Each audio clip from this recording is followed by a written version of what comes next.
Oke, cek 1 2 3. Selamat datang kembali di channel Kata Tutor. Pada tutorial kali ini saya akan mereview yaitu e-learning yang bernama Google Classroom. Kita tahu di masa pandemi ini masyarakat membutuhkan yaitu e-learning yang bisa memberikan pembelajaran dari jarak jauh. Salah satunya yang sering dan paling banyak digunakan adalah Google Classroom. Jadi hari ini saya akan mereview tentang Google Classroom, yaitu baik dari fiturnya, kemudian dari keunggulan dan kelemahan, sehingga rekan-rekan bisa berpikir apakah harus menggunakan Google Classroom atau tidak. Dan sebelumnya silakan di like, kemudian di share, kemudian di subscribe, dan jangan lupa komen dan aktifkan loncengnya supaya kalian mendapatkan informasi terbaru dari channel Kata Tutor. Oke, langsung saja.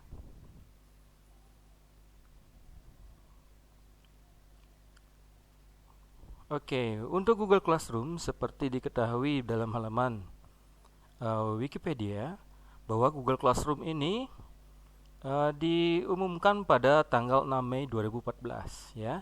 Kemudian dirilis secara publik itu sekitar tanggal 12 Agustus 2014. Jadi dari sekarang sudah dari 6 tahun yang lalu ya sudah dirilis Google Classroom ini ya.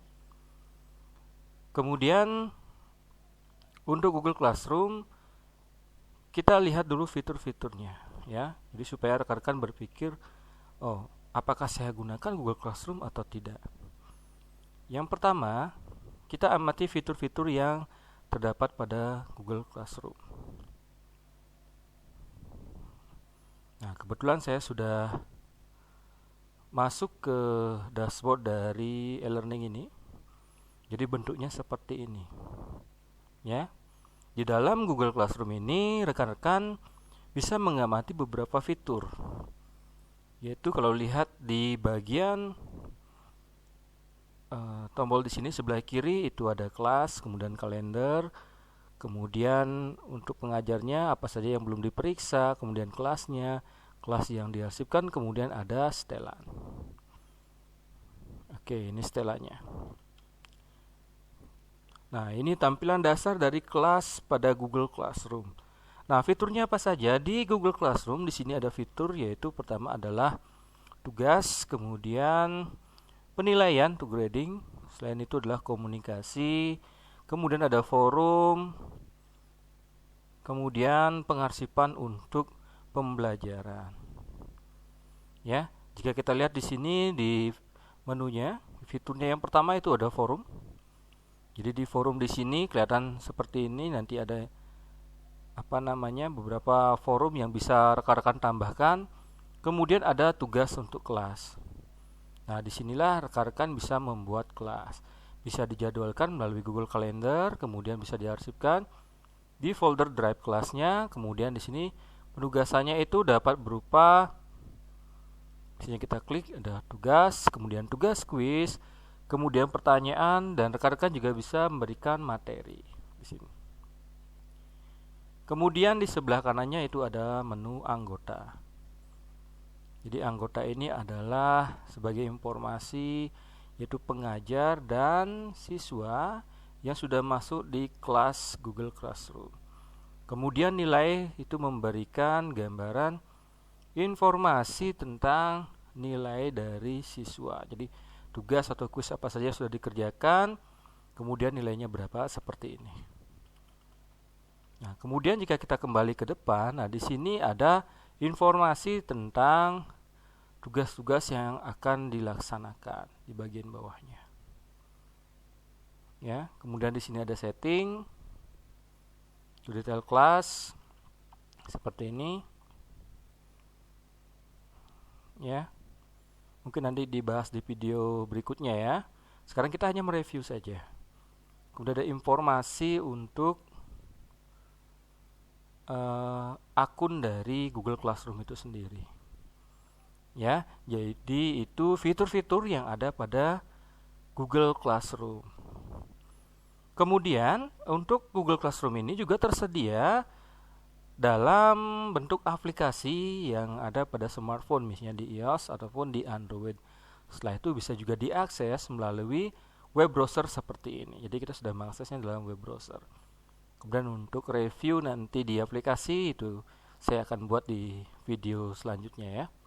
Sekarang kita lihat dulu apa saja keunggulan dan kekurangan dari Google Classroom ini. Ya, seperti diketahui bahwa Google Classroom ini merupakan produk yang dihasilkan oleh Google, ya, yang dicetuskan pada tahun 2014. Keunggulannya adalah gratis 100%. Jadi kalau rekan-rekan menggunakan ini tidak akan berbayar. Ya. Kemudian setelah kita lihat di sini, tidak ada satupun iklan ya. Jadi ini layanannya bebas iklan. Yang kedua. Kemudian setelah itu kita lihat bahwa ini merupakan produk dari Google, sehingga apapun yang rekan-rekan lakukan di sini semua terintegrasi di semua produk Google. Baik Google Drive, kemudian Google Form. Nah, jadi bisa dilakukan semua pada aplikasi yang terdapat pada Google Classroom ini. Ya. Jadi begitu kalian klik, nah ini semua layanan-layanan Google kalian bisa gunakan di Google Classroom. Jadi ini semua punya Google semua ini. Ya. Jadi cukup kalian memiliki akun Gmail. Nah, di sana kalian sudah bisa menggunakan Google Classroom dan dapat menggunakan layanan lainnya seperti Google Form, Google Drive, dan lain sebagainya. Kemudian kalau kita lihat dari segi fitur tampilannya, tampilan dari Google Classroom ini sangat sederhana, simpel sekali. Ya. Sudah ada kelas, nama sekolahnya. Nah, sangat simpel. Jadi ini sangat direkomendasikan kepada rekan-rekan yang baru belajar e-learning dan baru pertama kali menggunakan e-learning. Bagusnya menggunakan Google Classroom ini. Ya, karena ini bersifat simple sekali, fiturnya juga sudah lengkap. Kemudian ini juga bersifat mobile friendly untuk pemula. Ya. Selain itu, selain simple, sangat mudah penggunaannya. Nah, ini poinnya. Ya. Poin yang ketiga itu sangat mudah penggunaan dari fitur-fitur yang ada pada Classroom ini. Baik dari forum, tugas kelas, anggota nilai, pemberian tugas juga sangat simpel, tinggal diklik penugasan, ini sudah masuk ke penugasan, ataupun pemberian kuis. Nah, ini pembuatan formnya bisa ditambahkan. Ya. Kemudian di sini juga sudah ada informasi tentang pengiriman tugasnya. Ini untuk poin keempat. Jadi ketika pemberian tugas, kemudian kuis pada Google Classroom ini sudah ada pengatur untuk pengiriman tugas. Jadi untuk siapa, kasih poinnya maksimal berapa, tenggatnya sampai kapan. Nah, di sini pengaturnya, kemudian topiknya apa, dan bisa juga menambahkan rubrik penilaian yang digunakan. Itu poin keempat ya. Jadi bisa mengatur pengiriman tugas. Jadi sekali lagi, untuk Google Classroom ini sangat bagus sekali untuk digunakan bagi pemula. Ya, jadi rekan-rekan yang baru pertama kali menggunakan e-learning, bagusnya menggunakan Google Classroom karena sangat simple dan tentunya mobile friendly. Dan juga kalian sangat mudah memahami, sehingga apa? Sangat menghemat waktu. Lain halnya jika kalian menggunakan e-learning yang lain, misalnya Schoology ataupun LMS yang lain, nah itu butuh waktu untuk mempelajarinya. Ya.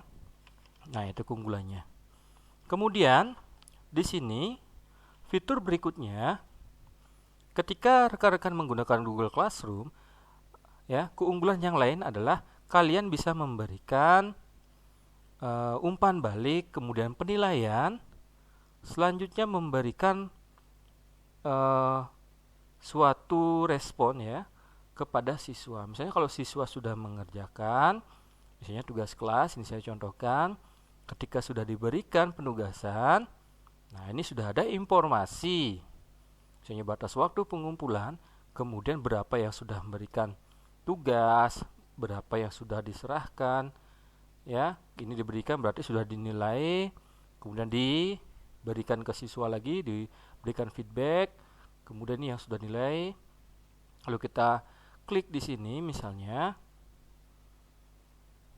Nah, ini memberikan informasi kepada kita yaitu tentang siswa yang mana saja sudah memberikan tugas. Kemudian di sini ada kolom untuk nilai siswanya.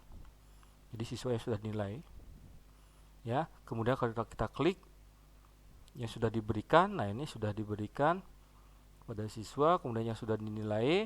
Nah, ini sudah dinilai. Kita bisa lihat, jadi ketika siswa mengerjakan dan mengirimkan ke sini, nah kita juga langsung memberikan penilaian langsung kepada siswa. Ya. Nah, misalnya seperti ini kita berikan nilai kepada siswanya, kemudian kita bisa memberikan komentar atau feedback juga di sini ya. Setelah itu tinggal dikirim, diserahkan kembali ke siswa. Nah, itu kelebihannya sangat mudah aja, tinggal diklik, dinilai, dikirim. Dan ini semua file-file ini akan terintegrasi ke layanan Google yaitu Google Drive. Sehingga jika kalian menggunakan Google Classroom, itu tidak akan ada lagi yang namanya kepenuhan memori HP ketika siswa mengirimkan jawaban tugasnya, ya. Jadi itu keunggulannya. Oke. Jadi saya ulang lagi untuk keunggulan dari Google Classroom sendiri. Yang pertama itu adalah gratis 100% dari Google. Kemudian bebas iklan yang kedua. Kemudian bisa mengatur pengiriman tugas seperti yang tadi saya jelaskan, pengiriman tugasnya. Kemudian berikutnya itu adalah fiturnya sudah lengkap, dan keunggulan lain adalah terintegrasi terhadap layanan Google yang lain. Ya, misalnya ke YouTube, ke Google Meet, kemudian ke Drive, ya, kemudian ke dokumen, ke spreadsheet, ke slide. Nah, ini semua terintegrasi ke Google Classroom. Jadi cukup menggunakan Google, kamu bisa menggunakan layanan lain juga di sini. Kemudian fiturnya ini sudah jelas di sini, ada penugasan, kemudian untuk penilaian sudah lengkap. Dan selanjutnya adalah sangat mudah digunakan dan yaitu bersifat mobile friendly untuk pemula. Jadi sekali lagi bagi kamu yang pemula dan baru menggunakan ini, ya bagus sekali menggunakan Google Classroom. Ya, sehingga apa? Nantinya settingannya juga sangat mudah sehingga sangat menghemat waktu. Ya, karena sangat mudah dipahami. Selain itu kita bisa juga memberikan umpan balik dan penilaian kepada siswa. Nah, itulah beberapa keunggulan dari Google Classroom. Sekarang kita cek untuk kelemahannya. Nah, yang kelemahannya, jika kita lihat dari fitur pertama, fiturnya sangat sederhana sekali. Ya, mungkin kalau dilihat dari siswa, wah tidak menarik. Ya, nah seperti itu. Jadi dari pertama, kekurangannya adalah fiturnya sangat sederhana.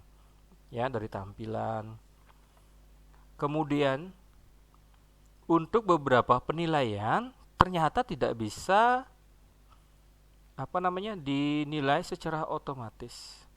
Jadi kalian harus mengatur dulu di sini, sama seperti e-learning yang lain, jadi harus diatur otomatis. Misalnya untuk di penugasan tugas kelas. Kalau untuk kuis, jadi misalnya kalian membuat kuis, nah itu langsung bisa ya dinilai di Google Form. Jadi di Google Form nanti dimasukkan, dikonversi menjadi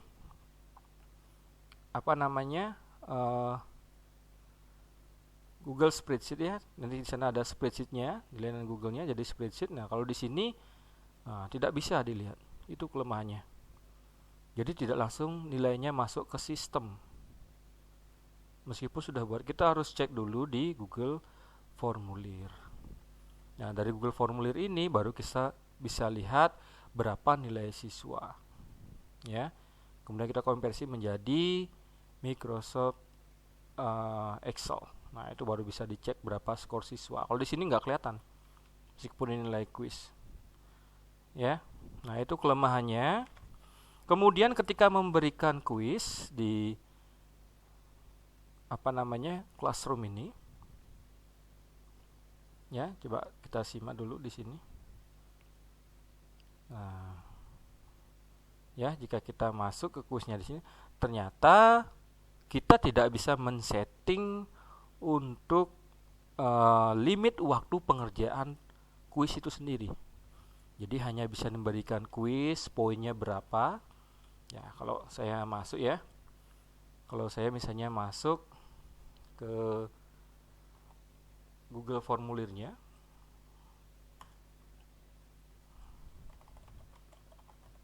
Ya, coba saya masuk Google formulir. Nah,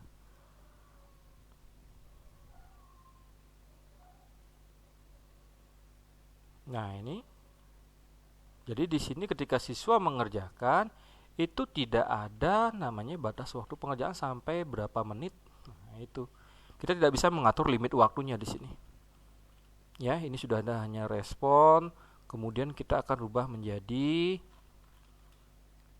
spreadsheet. Nah, ya, jadi ini sudah termasuk layanan Google-nya ya. Jadi bisa di-download kemudian dibuka di Microsoft Excel. Seperti itu. Jadi itu kelemahan yang kedua saya temukan pada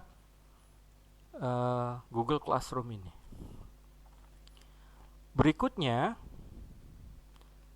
yang menjadi permasalahan di sini adalah karena tugas semua terintegrasi ke layanan Google, jadi file-file yang dikirim ke ke Google Classroom, nah sehingga lampiran-lampiran file ini akan terkirim langsung ke Google Drive kita, ya. Jika saya cek di sini Google Drive-nya, ya, misalnya saya cek Google Drive-nya,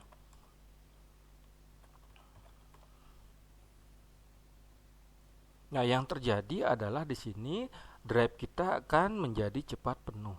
Bayangkan itu mengajar sampai 9 kelas. Itu jumlah siswanya 36 per kelas. Itu mengirim tugas 1 minggu saja, misalnya 1 kali pertemuan. Ada 36 kali misalnya 9 kelas itu mengirim ke drive kita, nah, sehingga menjadi penuh, ya. Jadi meskipun keunggulannya adalah handphone kita atau smartphone kita itu memorinya tidak penuh, tetapi drive kita menjadi penuh. Nah, seperti itu. Nah, seperti ini ya. Jadi sudah dikirimkan ke siswa oleh siswa, langsung masuk ke Google Drive.